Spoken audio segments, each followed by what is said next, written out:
What did you learn from being in the military? I learned that my dad raised me harder. In the military in the 60s, they still hit you, they beat you. I mean, they were pretty awful to you. But I didn't think it was so bad because my dad, beat me. My dad believed very strongly in spare the rod, spoil the child. But when I went into the military, I was more prepared for the stern, strict attitude and training than most of the kids.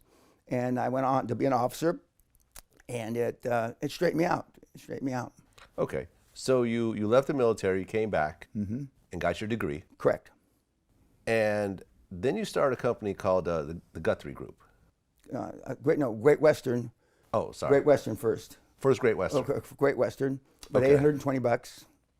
And I ultimately took that $820 and took it public and built it into just shy of $500 million about 25 years ago.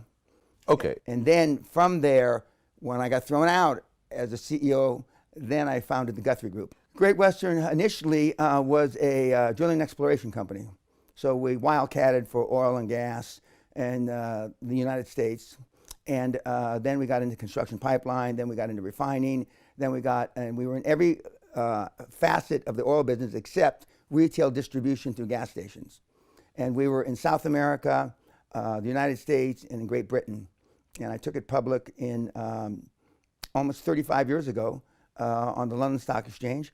And it was a big, huge success.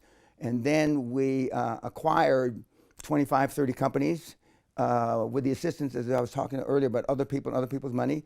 I convinced the Japanese government, I convinced the Canadian government, I convinced the US government, I convinced the Kuwaiti government, I convinced the Mexican government to lend me money and or buy shares in the public entity. And we built a fairly large independent oil company. Well, from college, I went to work for a Wall Street firm, which used to be Payne Weber, okay?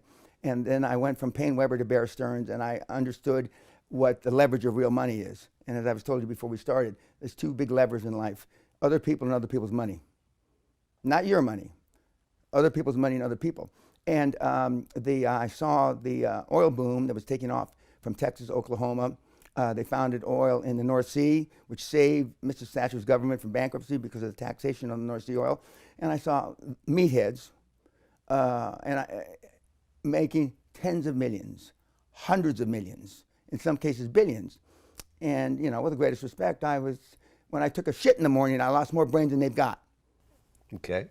And so I went to work for one of our corporate finance clients, a kid from Texas, and I ultimately grew his company 10 or 15 times. And then I left him, and I started Great Western Resources in 1982, and built it up. And because I understood the leverage of other people's money, I didn't save money in a bank account and get my friends, fools, and family to finance me and then possibly lose that money. And I knew how to leverage. Leverage works two ways. It's great on the up, but it's shit on the down. And I hit the cycle almost perfectly. And I made our largest acquisition right when oil had gone from $41 a barrel to $6 a barrel. And I also got in the coal business. I was one of the largest independent coal producers. And anyway, it was quite easy, actually.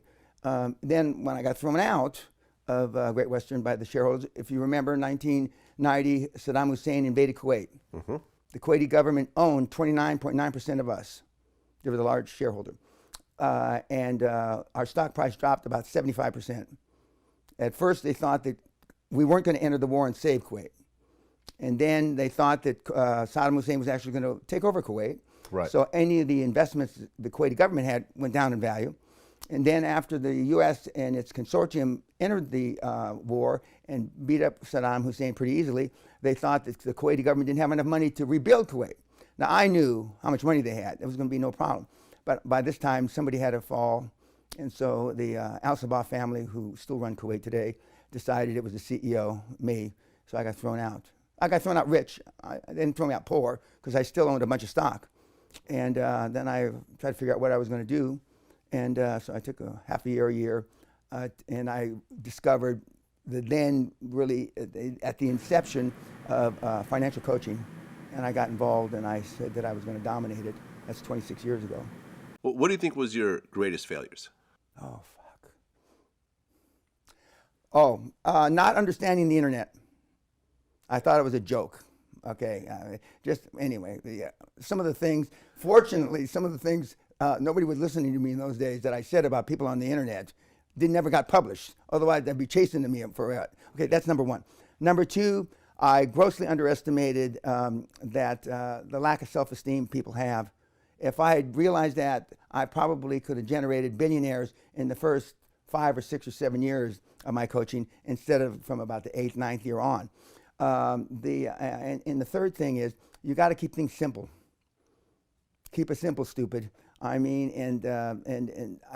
because I can think complex, and I can play multi-dimension chess and stuff like that. The regular guy and gal can't. And so the system is now boiled down, refined to not the best of practices, but the best of best practices based on thousands and thousands of case studies. There's college kids, high school kids that go to embassies with placards marching around, save the rainforest, and blah, blah, blah, blah. Okay. That's not going to save one tree. You go out like Bill Gates did and start the Bill Gates Foundation that it manages, I don't know, $70, $80 billion. And they're saving the world. They're going out and finding cures for malaria or whatever. And the rich guys and gals have the connections. They have the money. They have the wherewithal to make things happen. And just marching around and complaining doesn't get much accomplished other than marching around and complaining. Well, you're also big on telling people to be more selfish. Correct. Explain that. When you were growing up and I was growing up, my parents said, we didn't have much, but share your toys. Share your toys, okay. And so almost from infancy, we're taught to share, and love one another. But most people, by the time they become adults, they're thinking, because they want to be liked, because they want to fit in, they are pleasers, okay? And the high-performance people that you read about aren't pleasers. They may be introverts. They may not be extroverts and alpha males like me, but they're not pleasers. I mean, Bill Gates is not a pleaser, okay? And Bill Gates, if you knew him in business, is selfish.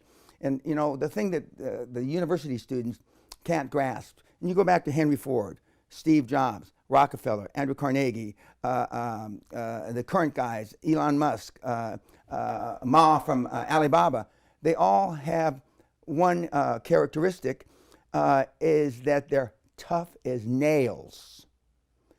You can be tough as nails and still be an introvert. They are tough. They know how to make hard decisions.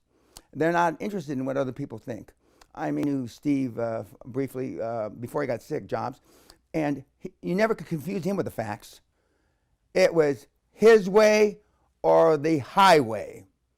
And almost all the high performers that I've had the privilege of being around all over the world, it's their way or the highway.